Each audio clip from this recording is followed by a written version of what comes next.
Ghana's Public Accounts Committee has been sitting for close to 2 months, and what it has uncovered reads less like an audit report and more like a catalogue of institutional failure.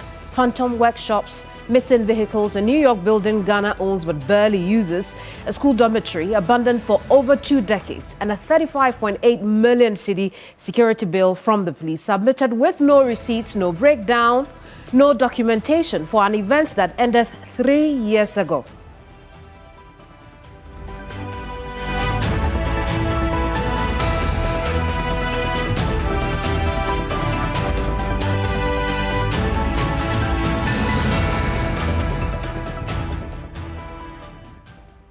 In total, the Auditor General rejected over 8 billion cedis in questionable claims. The committee has referred officials for prosecution, issued surcharges, and sparked more than a few heated exchanges along the way.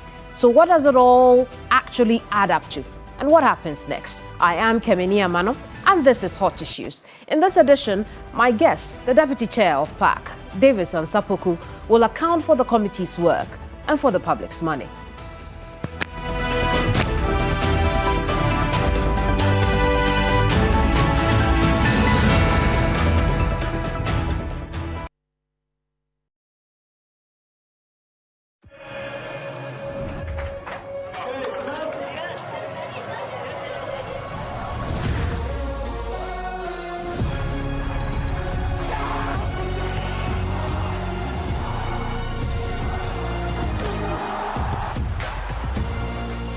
June to 19 July, everything can wait. The FIFA World Cup 2026. Catch all 104 matches, as little as 58 Ghana cedis, live on SuperSports, only on DSTV. The future of artificial intelligence is here, and it's happening right here in Ghana. Welcome to the Ghana AI Summit, the premier gathering of innovators, researchers, startups, and industry leaders shaping Africa's AI future. Engage in powerful conversation at our AI conference featuring expert insights, policy discussions, and real-world AI solutions. Explore cutting-edge ideas at the AI exhibition where technology meets opportunity. Join us as we celebrate excellence at the Ghana AI Awards, honoring groundbreaking achievements and bold innovation. Witness brilliance in action at the Ghana AI Challenge, empowering the next generation of problem solvers. Join us in Accra, Ghana from the 29th to 30th July 2026. This event is organized by Knowledge Innovations and partners. Ghana AI Summit 2026, Artificial Intelligence for Economic Growth and Job Creation, Innovation, Inclusion and Future Jobs.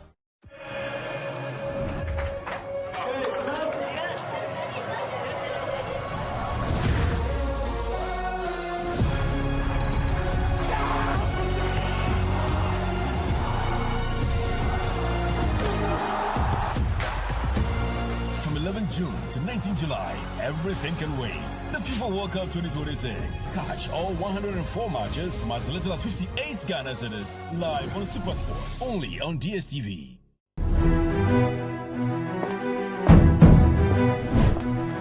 You've earned your degree, but the real work begins now. Everything is earned.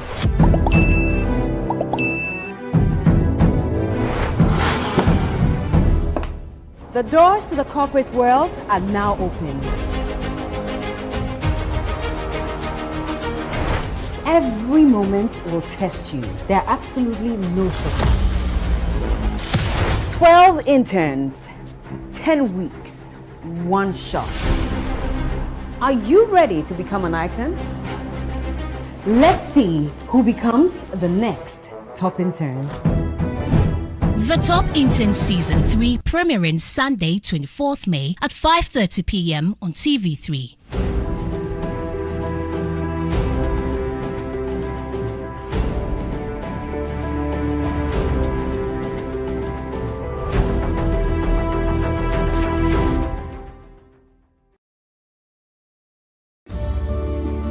A mother's love knows no boundaries, but what happens when her heart is tested beyond measure?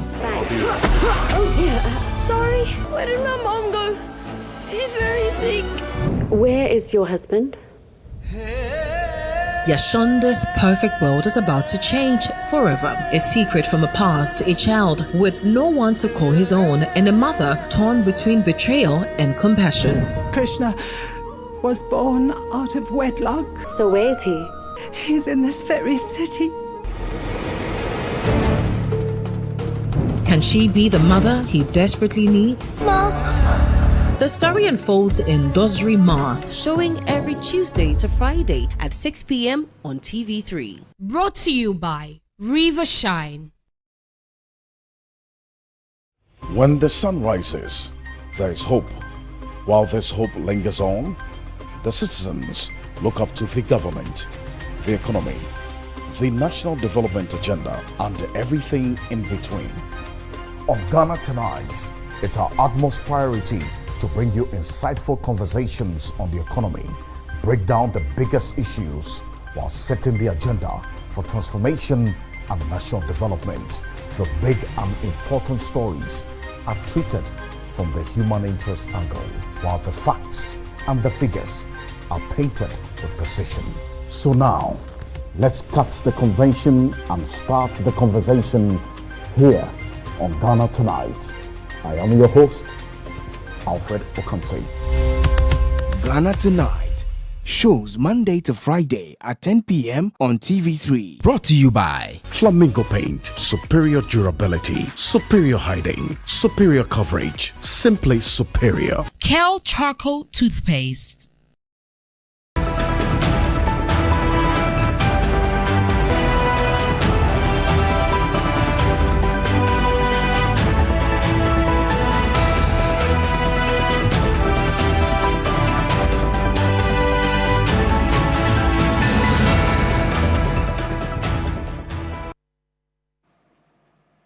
Honorable, you're welcome to Hot Issues. Thank you, Kemini. It's been a while. Absolutely, it has. Yeah. Over the last 2 months, your committee has been looking into the books of government. You've looked at the special audit report, and then also the 2024 Auditor General's report as well. Yeah. How would you describe some of the findings that you have made so far? Well, I'll say, I think first of all, let me say a very good afternoon to our viewers. Just to let the general public appreciate that our work primarily is to look at the report of the Auditor General. And so, per Article 187 of the Constitution, if the Auditor General submits his report to Parliament, the Speaker of Parliament, and for that matter, the House, refers this report to the Public Accounts Committee. Right. And we are mandated to look into the issues, look at why those issues happen, and how we are able to remedy those concerns. And so in the last 2 years, we've been looking at the special audit report that was occasioned by the Minister for Finance. And it's a bit revealing. For me, my general overview of the special audit report was a document that primarily should have been used as the Ministry of Finance and should not have been a public document. Publicly available. Which of the documents? In the sense, the special audit report, in the sense that, in virtually all the findings of the auditors, and in this report, the Auditor General relied on the services of private audit firms to conduct the report. They were given figures by the Finance Minister to get into the ministries to verify or otherwise the monies that the previous administration claimed to have left behind. Right. And so you realize that in all of the instances, some of the payments were done even after the December 2024. But you see, the audit report... Is it because they were already in action to be paid? Yes. Okay. But the report looked at December 2024. But that said, it also reveals some systematic challenges. And I think for us, in some of our reports that we'll be submitting to the plenary, we'll be looking at how we are able to improve on the Public Financial Management Act to plug these loopholes. A government is given 4 years, which starts on the 7th of January and ends on maybe on the 6th of January in the 4th year. And so we need to sit down as a people and decide that, yes, what happens when during transition period government effects some payments. Right. And I think that in this very report, it clearly showed some lapses in there. And you know, the Auditor General or the auditors do these things through specific instruments. And so for them, they will do their work. But when you put the report to scrutiny, then you realize that a lot of the issues, the amounts that were quoted, were just lack of due diligence. If somebody somewhere has just sat on whose part? That's due diligence on whose part? So in most of the instances, what we realized was that the ministries will come, and this week on Tuesday, when the Attorney General appeared before our committee, the infractions that were identified by the auditors from his ministry, he came to dispute them. And he ran through virtually every agency of state. And so what it tells you is that when the report came, probably some response from the ministries would have solved this whole problem. I mean, we needed not to have invited people over, because in most of the infractions, they tell you, okay, there's overpayment. They come and they tell you, no, that is not the case. A process was initiated at the Ministry of Finance, but the payment was not effected. And that is why probably maybe the auditors will flag it as overpayment or double payment. And so that is what we've been dealing with.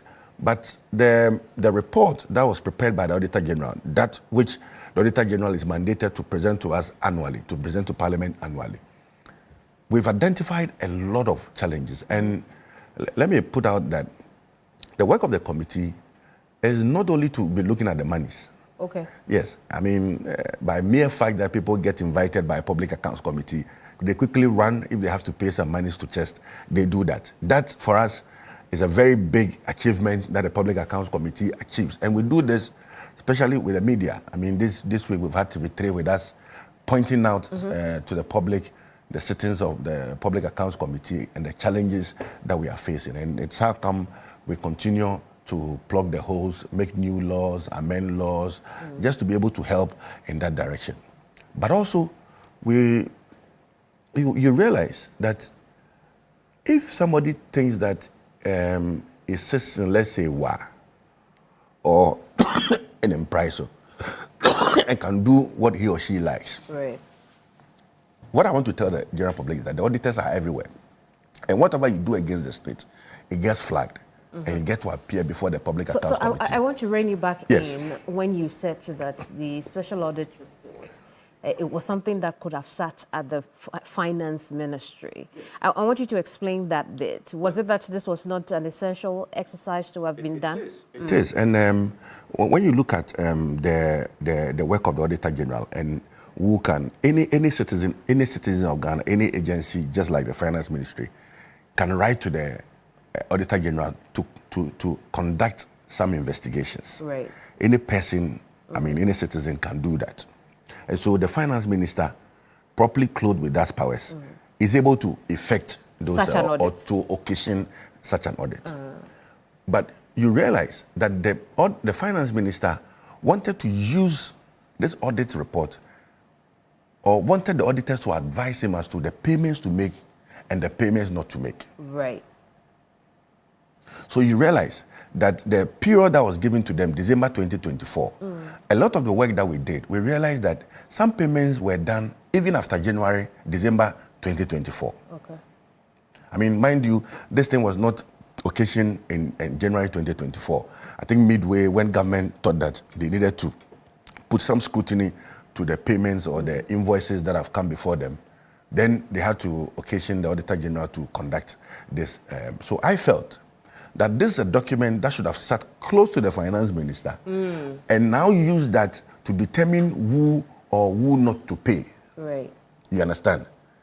Who or who not to pay? Because there's also nothing wrong with the government, with the public getting to know what happened. Yes, but I'm saying that if Which the public, is why you scrutinize that if the public needs to know, if the public wants to, if we really would want to inform the public, then let the proper thing be done. Afford the agencies the opportunity to respond to the issues, because you see. But is that not what you did? No, that's what you did. That's not our duty. So they came and they were like disputing what the auditors had done, but the proper audit, so-called, gives you an opportunity, and there will be an exit conference where you are afforded an opportunity that these are the infractions that have been cited at your ministry. But give you 30 is that days. the case? Is that what you gleaned from your interaction with the agencies that had been cited? You realize that a lot of them, I mean, people come very angry, but we told them that this should have been done and all of that. And so I felt that, well, if they told them, then they had the opportunity to respond to the audit report. Well, so the agencies are saying that, yes, I mean, when they came to TV3, Kemeni showed them the document that this is what has to be done. That's just an example. Yes, I mean, so you realize that people now kept on disputing the work of the auditors. But we would want a final document to say that, hey, you were given 30 days to respond to these issues. There was an exit meeting that was held. Did you or did you not respond to the issues? You understand? But that said, it is not to say that, I mean, exposing these findings to the public wasn't good. I mean, it helped. We've identified some systemic challenges. We've identified some amendments that ought to be done. We're presenting our report to the plenary. And once we are done, I'm sure that the Ministry of Finance, and for that matter, government, will now come to Parliament with the right bills so that we are able to amend or pass laws to that effect. So if I'm correct, this independent report, the special audit report was done by independent auditors. Yes, so basically these were private firms that... Absolutely, yes. So I'm going somewhere with that. Did your committee find out how much this audit cost the country? Well, no. We didn't. I mean, we cannot do that because we only deal with the report. But you also deal with the books of this country. No, but that is not in the report. It's not in the report. So we are supposed to deal with what is contained in the report. Right. Yes. Okay. Now let's talk about generally. After listening to and going through the entire report. Yes. As of December 2024, because that's where the audit report ends, yes. right? What would you say was the state of Ghana's finances at that time? The state of Ghana's finances? Yes. Well, what did our books look like? Well, we were not supposed to look at the books. Okay. Ours was to look at the invoices that had been presented to the Ministry of Finance. And so Ministry of Agri comes to say that, okay, we owe 100 million cedis. Right. And 100 million, maybe 10 million ought to go to this company, 5 million needs to go here, blah, blah, blah, and all of that. Then ours is to find out, so why is it that the auditors are rejecting certain amounts from the invoices? Because in some instances, they rejected some of the amounts. In some instances, they needed to verify further the findings of the private audit firms. And in some instances, they also approved of same. You understand? So ours is to find out why were these figures or these invoices rejected by the auditors. Then you find out. Did you get answers to those so questions? You get to find out that, all right, so these payments were made. Then the audit report now reports that these payments of invoices have been resubmitted for payment. What we realize is that the auditors were given specific period to audit, so as at December 2024. Now, if by 2025, the Ministry of Finance finds means of paying these monies, the auditors is supposed to report back to say that, well, this invoice that we did is still outstanding.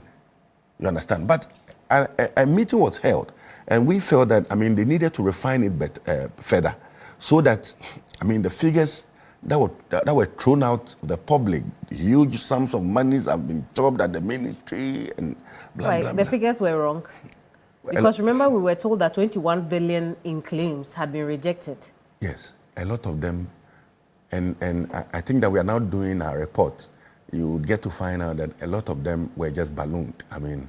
Are you saying that's because you were a member of the NPP? No, I'm not saying... it was your government at the time? I'm saying that the Ghanaian public watched the proceedings of Parliament, what we did. Everybody watched it. I mean, clearly on the face of it. So if it wasn't 21 billion, what is the actual figure of claims that were rejected? We are now doing the report, and once it's done, I'm sure that you'll be the first to get copies. Okay, let me make it easier. Yes. To what extent of that 21 billion do you think were ballooned figures? That's what I'm saying. That 50%? No. So in most of the instances, the infractions that were captured in the report were non-existent. in most of the instances. I see. Yes, the infractions that were captured were non-existent. You remember when the Deputy Minister for Finance appeared before Parliament? He said that some items were missing and some people are refunding money and all of that. And you get to the bottom of it and you realize that these are contracts that were signed and the contractors are delivering on those services. So it becomes a bit problematic. But I really would not want to sound partisan in this nature. And I'm telling you what really the report pointed out. And if you look at the demeanor of some of the ministers that appeared before us, they were like, no, this should not be the right thing to do. We came to you, we told you, yes, these are our books, but these are the reasons for this infraction. Why do you go further to report same? I see. So, and a few of the things that you identified, fake invoicing, forged store receipts, duplicate submissions, which you have mentioned some already, claims that have been paid but are still on the books as unpaid. Yes. From your work, what have you identified as the reason this continues to exist despite a government system for payment, despite cycles of PAC that has identified this problem and even surcharged people in the past before? You see, so in a lot of the instances, year in, year out, there's a lot of reforms that continue, that goes on. I'm sure that it is true the PAC sittings in the past that led to the government deciding to digitize the entire payroll system. I'm sure that it is PAC sittings in the past that led to the state deciding to implement the Public Financial Management Act, that it is a PAC sittings in the past that made the general public, and for that matter, public servants, aware that if you were to touch public funds, the law is going to deal with you. And that there's a body in Parliament that says publicly who would invite you and would want to find out why you did those infractions or why you led. And in many of the instances, it's not as if somebody dipped his hands into public funds. For instance, last week we complained of poor networks in certain areas. And I think it became a bit topical where there were some exchanges between the chairperson and the Minister for Communication. But in most of the instances, the assemblies come to report to us that one of the primary reasons why they bypass the gift system is that in the assemblies, they always have network connectivity issues. And so our duty will be to put to the plenary, or when we invite the minister responsible for communication, to put to you and tell you that, yes, the assemblies come to us, they complain that they have poor connectivity issues. And it is the responsibility of the minister to now go back and ensure, even if we are using private firms, to go and tell them that, well, in the capitals of every district, let's ensure that there's adequate 4G network so that the assemblies will not get caught in these infractions. How would you respond to concerns of people that was not a PAC question to deal with? It was. Why? Because it didn't have to do with government receiving money from a private hand or a private hand receiving money from government. No. So why do you think that it's a PAC question to us? So it is a PAC question because the Public Accounts Committee do not only deal with the financials. What else? We also deal with policy. Okay. We also deal with policy. And so, for instance, the District Assembly in, let's say, Bumkurugu would bypass the gift system because it has network connectivity issues. Mine on the Public Accounts Committee is to find out why an assembly in a district capital would want to bypass the gift system. So during our interrogation, then it is revealed that we had fluctuations or we had connectivity challenges or we did not have electricity. And so during the period, we needed to bypass the system and do it manually. So it is our responsibility to report to the plenary, or when we get opportunity to speak to the persons involved, to tell them that we have had 10 assemblies come to us and tell us that they have problems. I mean, these meetings were held in Adan on the Thursday. For about 25 minutes during the sitting, there was no network. So it is our duty. So if the assembly in Adan comes to tell you that the reason why I bypassed the gift system was that during this period, I didn't have connectivity issue, and that's why I used the manual processing of claims, and the Auditor General goes there to flag such an infraction, it is my responsibility to ensure that the very reasons why it says that these are reasons why I bypass the system, I need to ensure that it is corrected. And that's why we deal with policy. And that is why sometimes the infractions do not even concern the ministers, but we want the ministers to be present. Because we do not only talk about numbers, but we also talk about policy corrections. We also talk about policy improvements. So I want to stay on that since you brought it up. Do you think that after that heated exchange between the chairwoman of the committee and the minister, you dealt with the problem? No, we have exposed the problem.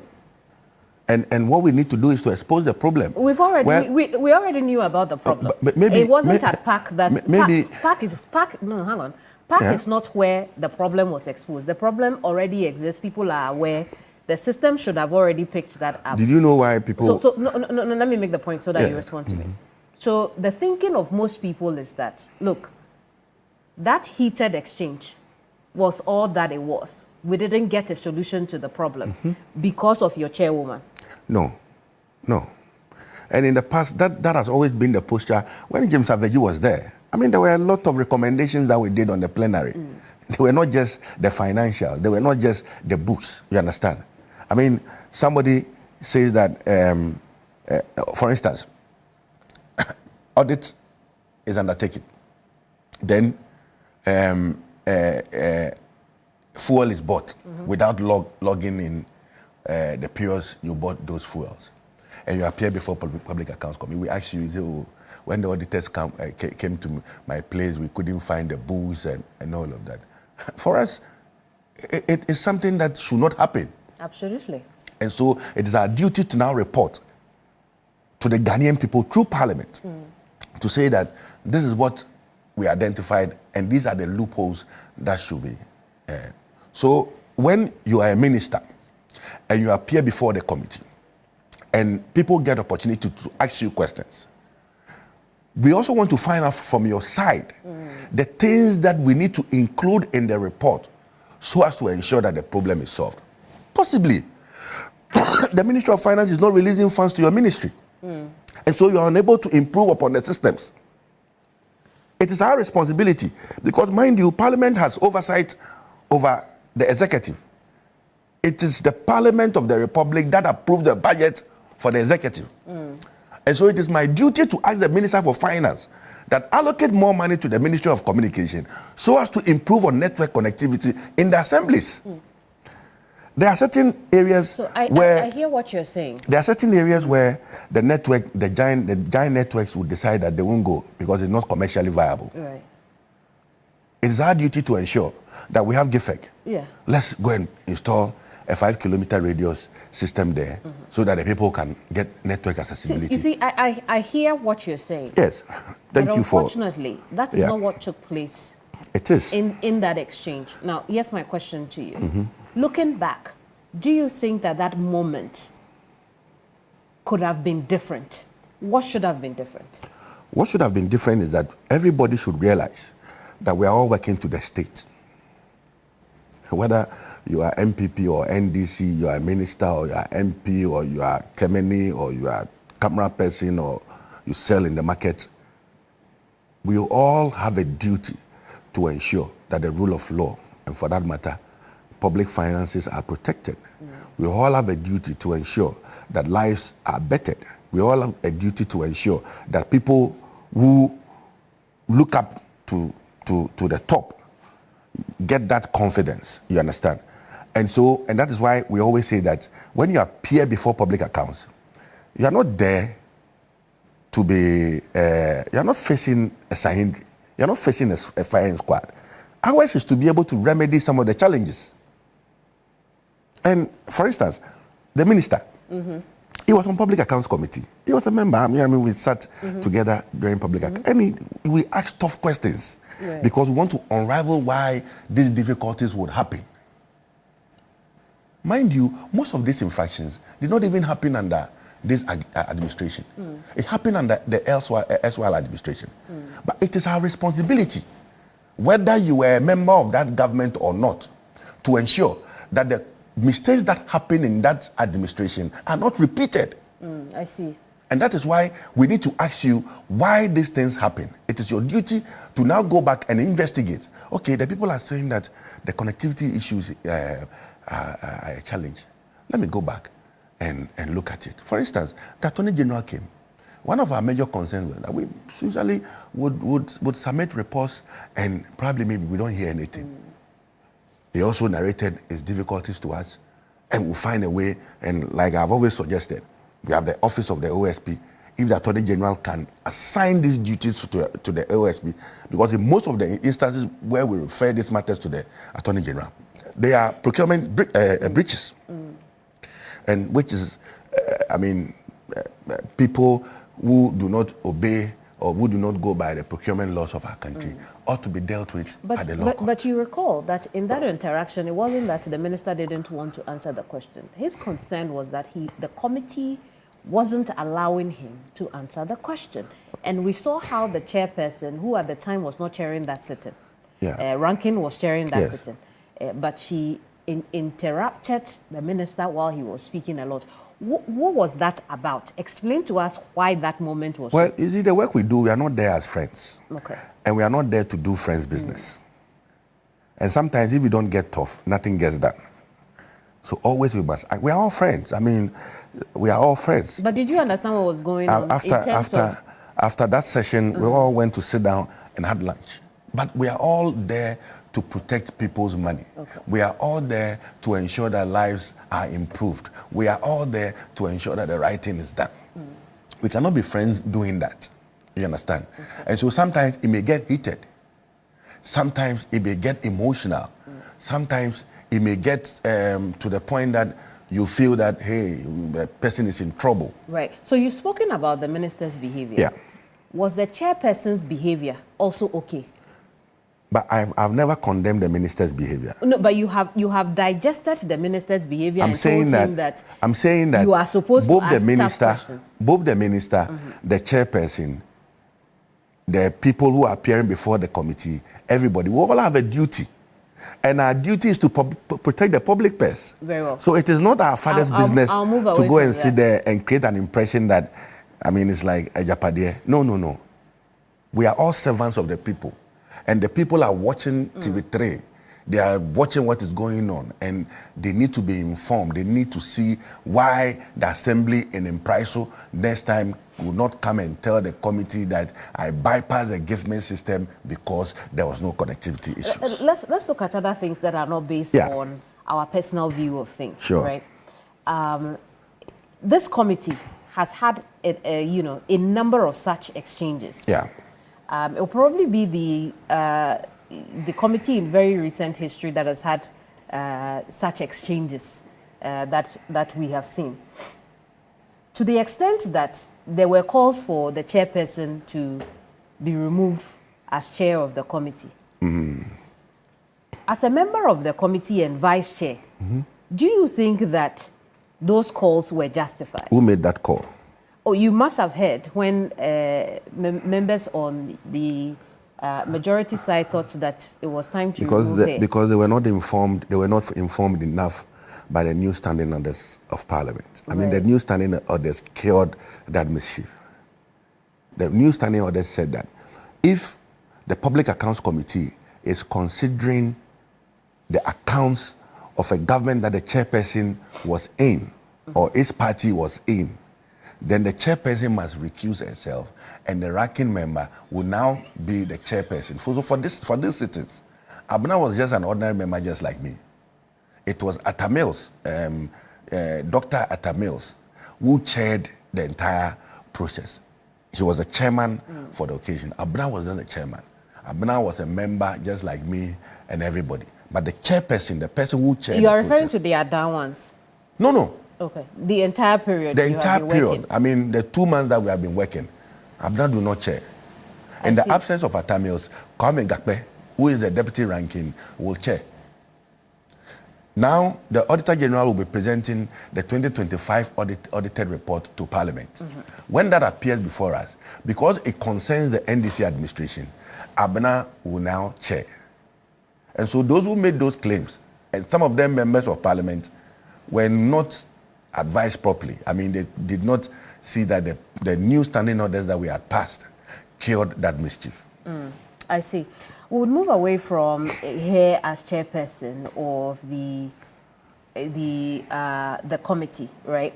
I want us to look at other issues like when the sports minister appeared, and then also some of the educational institutions that appeared before you. We'll be right back. Don't go away.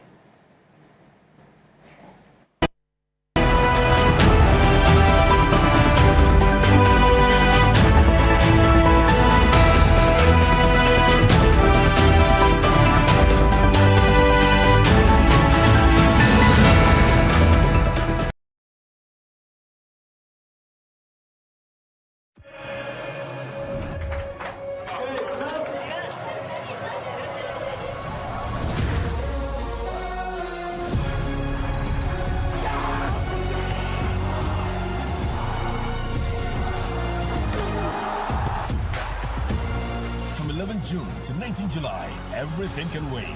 The FIFA World Cup 2026. Catch all 104 matches, as little as 58 Ghana cedis, live on SuperSport, only on DSTV.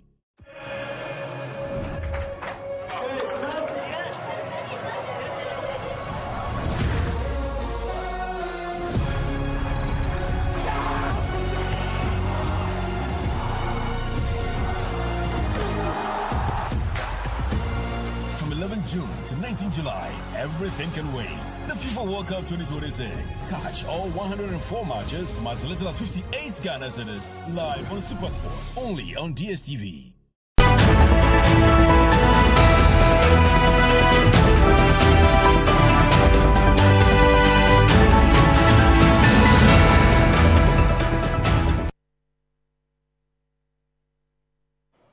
Welcome back. My guest is the Deputy Chairperson for Public Accounts Committee, the Honourable Member of Parliament, Davis Ansah Poku. Honourable, thank you so much for your time here. And I did say that I want us to look at the appearance of the Sports Minister as well, or the Ministry of Sports, excuse me, during that period. The ministry submitted a 35.8 million reimbursement request to the Finance Minister for police deployment for the 2023 African Games. We understand there was no breakdown, there was no receipt, but the monies were paid regardless. Yeah. What did PAC do about that? Well, PAC will report its findings to Parliament. And so let me give the general public a brief of what really goes on. A budget is approved. Once the budget is approved, Parliament has a committee. So there's a committee called the Budget Committee that is chaired by Kojo Ponkruma and one NDC friend of mine. So during the entire period of the budget, their committee and that of Koku Kwatin's committee now walk through the entire process to ensure that the very reasons why Parliament approved those monies are utilized. You understand? So they always engage the agencies and all of that.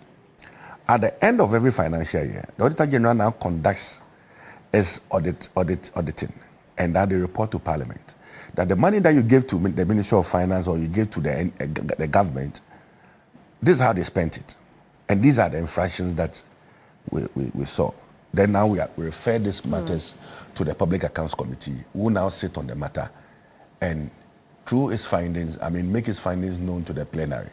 Once we approve of it, the agencies are now supposed to go back to their various ministries, agencies, MDAs, whatever, to now go and correct the mistakes that the Public Accounts Committee, and for that matter, the Auditor General identified during the auditing period.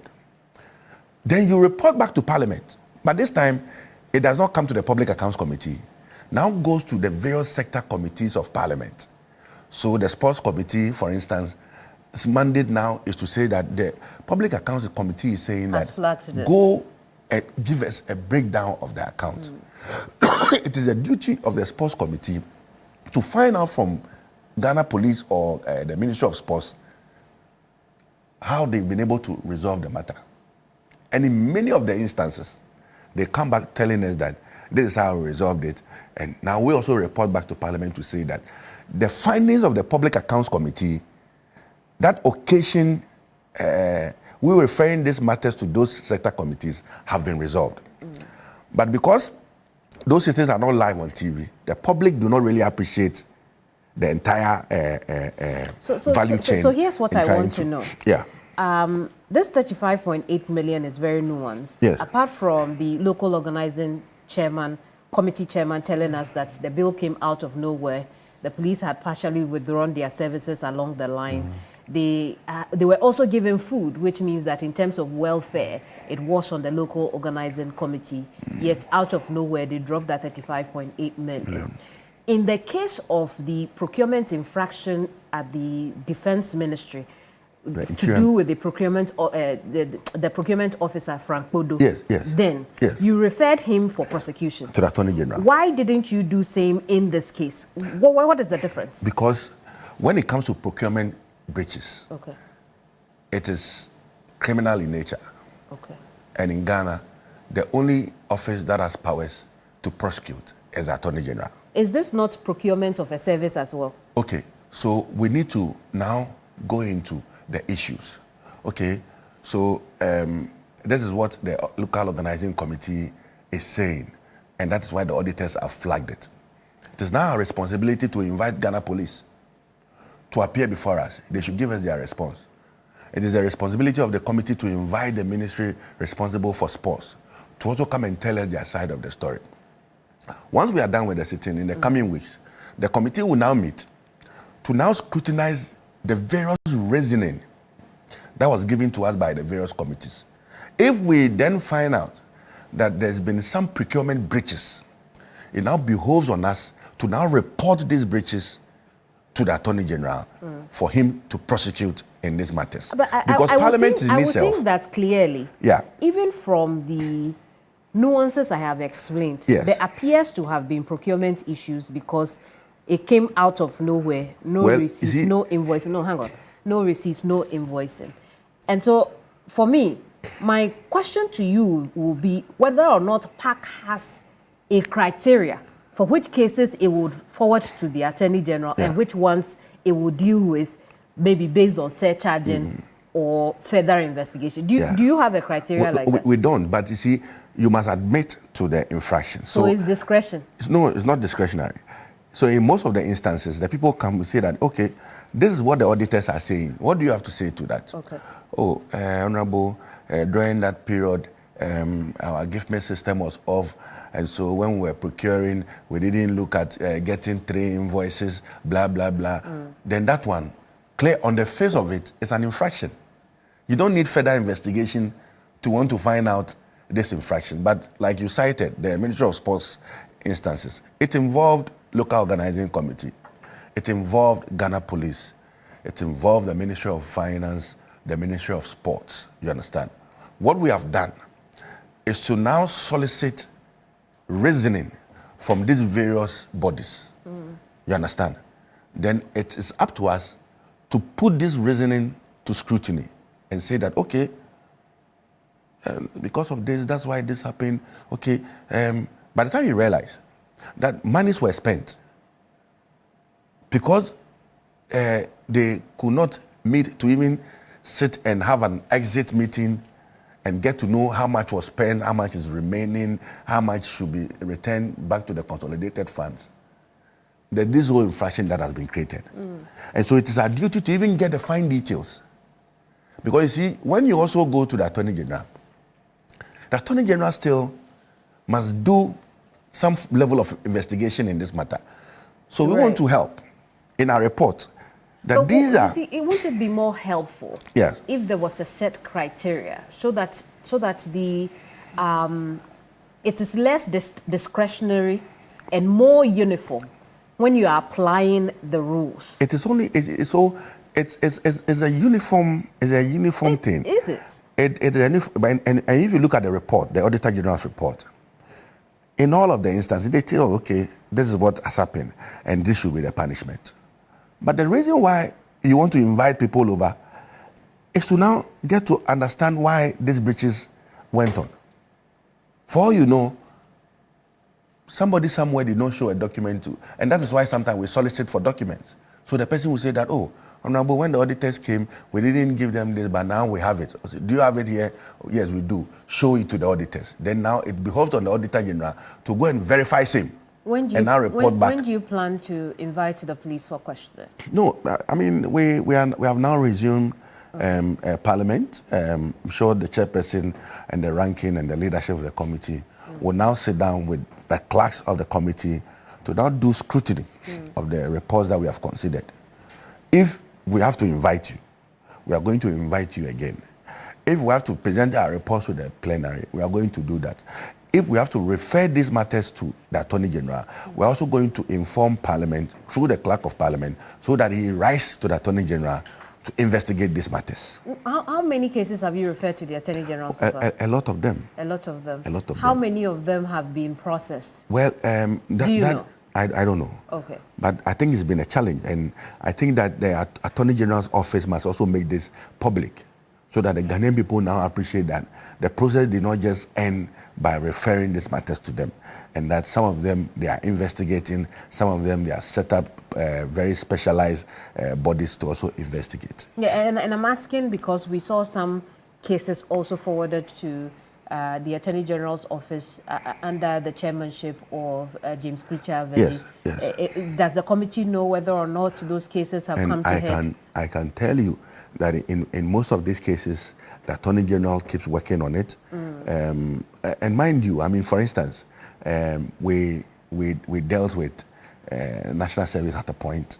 This is a matter of public knowledge. The matter is before courts, you understand. So in most of the instances, because it involves public purse, probably maybe Yoko will also be investigating same, or the Attorney General will be investigating, or CID will be involved somewhat, you understand. And so there's a whole system put together to ensure that the public accounts is well protected. No, so there's no deterrence, which is why we keep seeing it over and over again.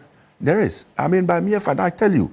I mean, for instance, between 2020 to 2024, we recorded over 106 million Ghana cedis to the state, just by mere invitation. Appear before Public Accounts Committee, signed by the Clerk of Parliament, that you are being summoned to appear before the Public Account, just by mere invitation, we recovered these monies. Just by mere invitation, people now go back to correct certain wrongs that they had done in the past. Just by mere invitations, they come and appear before us and give us assurances that, honorable members, this won't happen again. And in some of the cases, it may be infractions. Some of the cases, it is not their fault because they didn't get network.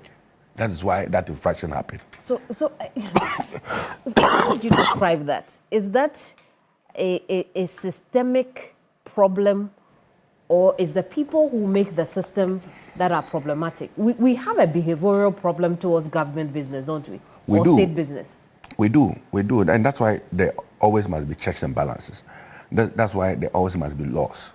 That's why there always must be punishment, you understand, for people who flout these rules.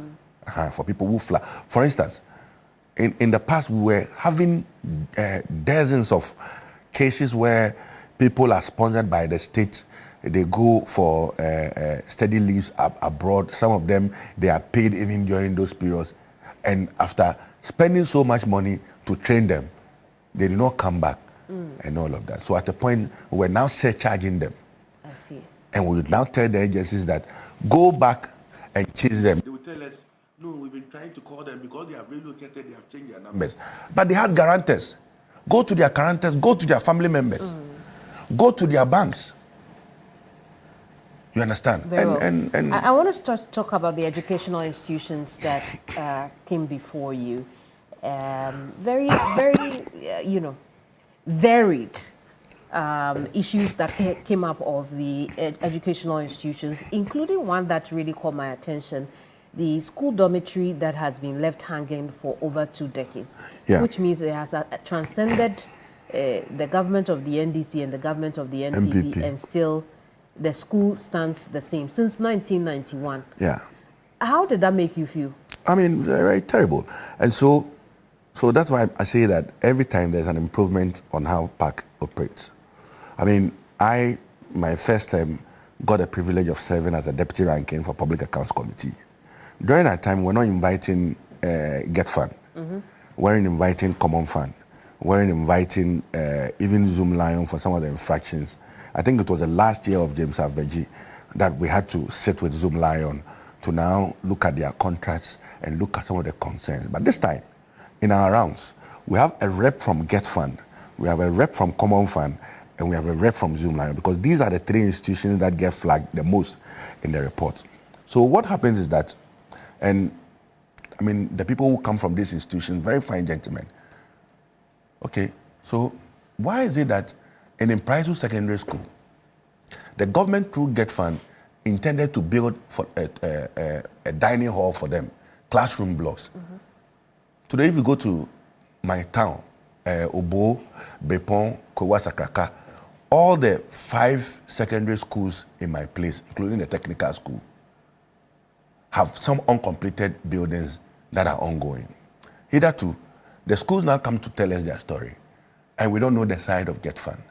But now Get Fund is there. It meets with the heads of institutions. They tell us their problems. Get Fund gives us that assurance. And next year, hopefully, when the Auditor General report comes back again, and these things have not been initiated, then we can now question Get Fund. Why is it that you came to sit before us, you gave us that assurance that you are going to inject some funds to complete these structures? Why is it that it has not started? Then now we can now put the questions to Get Fund. So you realize that in many of the instances, there's been a disconnect. A teacher sitting somewhere, head teacher or headmaster sitting somewhere, is struggling to get access to Get Fund. He's not getting that access. But by mere fact that we invite them, they sit on the same table, they've taken the same oath, and they all must speak to the issues before us. Get Fund is telling us a side of the story. The head teacher is telling us a side of the story. And sometimes we tell them, go and perform structural integrity so that we find out. Some of the buildings started... But you see, in this particular case, Get Fund said it was never part of their project. Yes. And when you look at the timelines of that building, you could say so, because it precedes the establishment of Get Fund. Yes. At the same time, was the committee able to determine whether or not there was official communication to Get Fund regarding that? Because the school was expecting Get Fund funding for it. Well, so you see, in many of the, so you realize that it's become problematic. I mean, before the coming into existence of the Get Fund authority, the state was still funding or was still paying for these facilities. Most of these infrastructure developments were being awarded from the Ministry of Education for, but you know, Get Fund also gave it some structure and give it some direction. You understand? And so, even if it's an old building, it now becomes a responsibility of Get Fund to ensure its completion. Because at the end of the day, these are projects that will be used by the schools for education. So something has to be done. And so, yes, it might have happened, predate that of Get Fund and all of that, but they still have a responsibility to respond to them. And we have asked them to go back, probably maybe engage AESL to now go and do a proper evaluation of all these outstanding projects.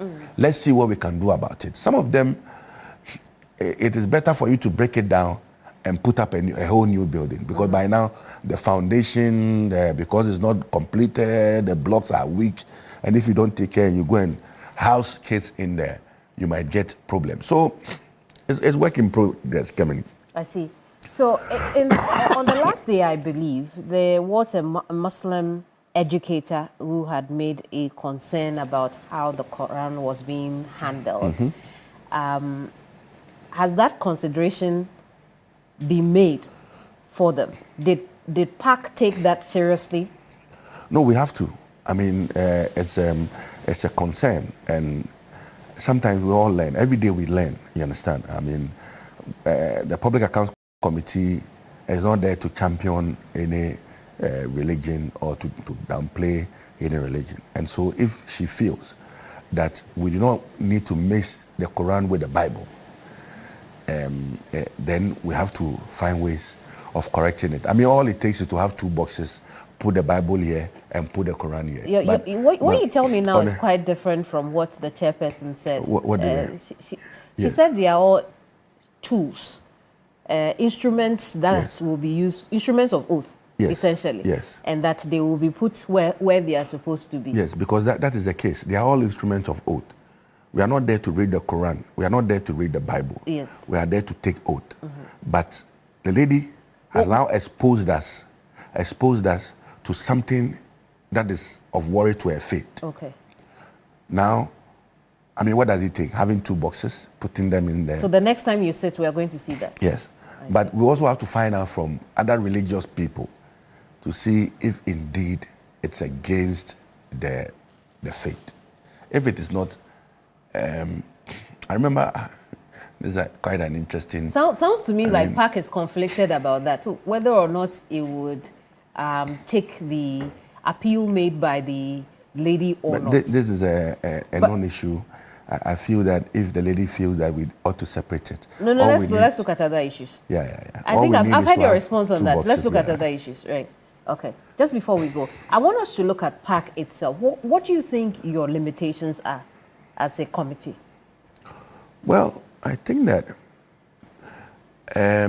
basically we and I wouldn't say it's a limitation because I believe in that Parliament is a very big institution with several committees working to achieve one purpose, to ensure that there's financial accountability, to ensure that there's the reasons for which Parliament approves these appropriations are dealt with, you understand? And so, but we feel that it should get to a point where every committee of Parliament should come back to report to PAC and say that these infractions that you identified in 2025 have been corrected. Then we can now bring finality to the matters, because sometimes the issues now keep repeating in every auditing cycle. But we need to find out if even there's some work in progress. We're able to report to the Ghanaian public that in 2025, when this committee appeared before, or this agency appeared before you, we flagged this issue. So far, this is how they have corrected it. They have proposed to Parliament a bill. They have proposed to us to do this, blah, blah, blah. And this is how we are correcting it. How do you think that the establishment of the Value for Money Office will change how PAC works? Well, I think it all helps in financial scrutiny. It all helps in ensuring that at the end of the day, the public purse is protected. That is the most important thing, the public purse, to ensure that my friend Amankweje, who works and takes, let's say, 2,000 cedis or somewhere, also has confidence in government. Does it not make PAC redundant? It doesn't. It doesn't. It doesn't. Okay. Because at the end of the day, what we need to do to plug the holes is to put in more laws to ensure that there are a lot of policies and laws that are in there to plug the various loopholes that we identify, you understand? And that is how come the Public Financial Management Act came into being. So it has not come to, I mean, we should get to a point where public account sits and there's nothing to talk about. We should get to a point where the public account sits and all we do is to now scrutinize people's financial statements. So you are making profit. Last year you make 130% profit. Why is it that this year it is dropped to 20%? What did you do different? Please, we want you to channel your energies into improving on the public and the financials of so that next year you can be reporting 300% profit. Then the state will get more money, and we all get to enjoy as a people. I mean, when we get good water, we'll enjoy. When we get better schools, we'll enjoy. When we get hospitals, we'll enjoy. Honorable, I appreciate your time with us here. Thank you very much. And Kemini, let me say a big congratulations to us now, and more especially to my uncle Kwame Ofosuban Fusekins. Today is the best day of his life, and just from here we are going to celebrate Uncle. I appreciate your time with us. Thank you very much. the Honourable Member for Impreso and the Deputy Chair of the Public Accounts Committee of Parliament, Davis Ansah Poku. I am Kemeni Amano, and this is Hot Issues. I'll see you same time next week. Bye-bye.